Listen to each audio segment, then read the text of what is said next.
쌤, 봐봐요. 이 그림 좀. 좋아. 두 명이 수학 문제를 푼 걸 제가 가져왔어요. 왼쪽은 하크니스를 전혀 안 한 사람이 푼 문제예요.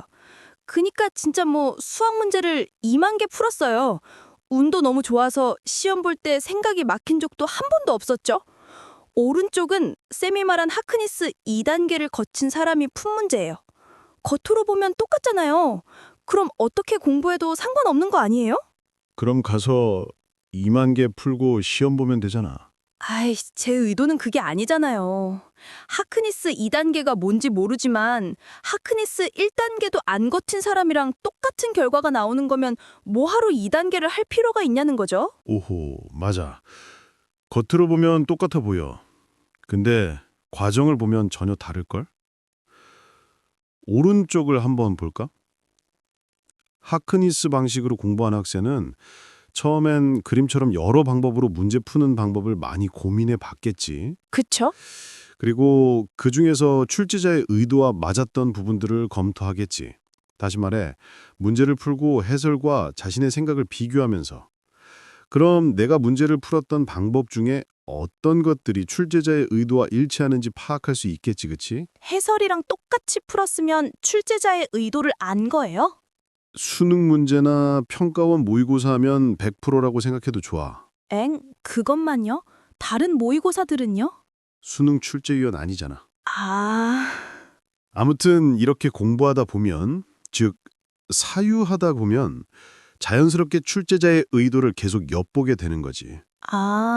그러면 다음번에 부분적으로라도 같은 출제 의도를 본다면 이제 최초가 아니니까 반복하게 되는 거고 이게 쌓이면 기저핵에서 자동 반사적으로 나온다는 거죠? 그렇지. 그리고 수능 시험에서 필요 없던 연결들은 반복하지 않으니까 자연스럽게 사라지겠지. 그리고 우리 뇌가 진짜 놀라운 게 뭔지 알아? 뭔데요? 이렇게 사유를 통해 출제자의 의도를 파악하고 그게 반복되면 그 사유 방법을 패턴화해. 즉 어떤 사고 과정을 반복하다 보면 그 사유의 흐름 자체가 하나의 반사신경처럼 몸에 밴다는 뜻이야. 뭐라고요? 예를 들어 볼게. 이 그림에서 이 개념과 이 부분을 연결한 선 있잖아. 그건 공부하는 사람이 이러이러하고 저러저러해서 연결된다라고 생각했을 거야. 이걸 세모라는 사유의 틀이라고 해보자. 네가 세모를 반복하면 앞으로 이 사유의 틀을 기저핵에서 담당하게 돼. 즉 문제를 볼 때마다 자동으로 떠올리는 너만의 사고 루틴 같은 거지. 이게 니네가 말하는 수능적 사고라나 뭐라나.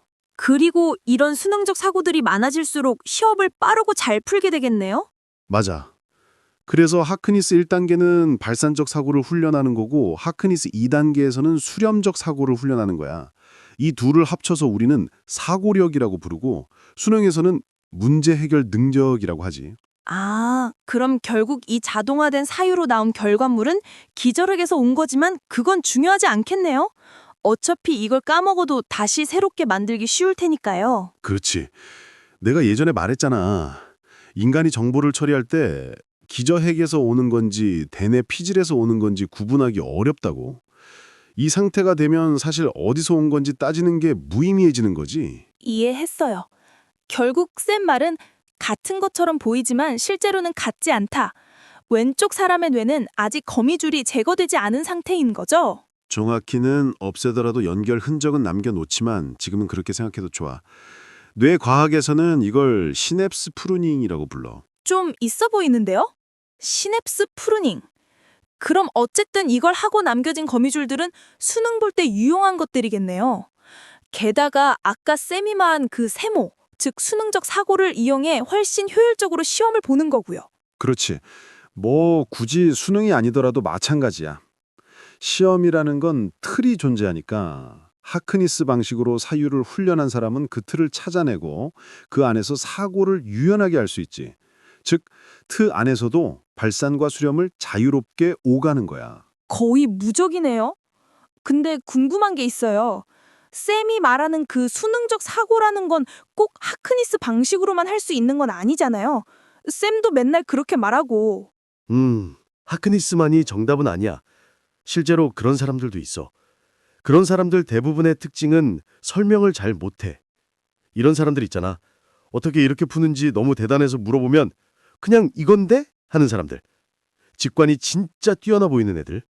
있죠. 진짜 천재처럼 보이는 애들. 직관이 아니야. 훈련된 거야.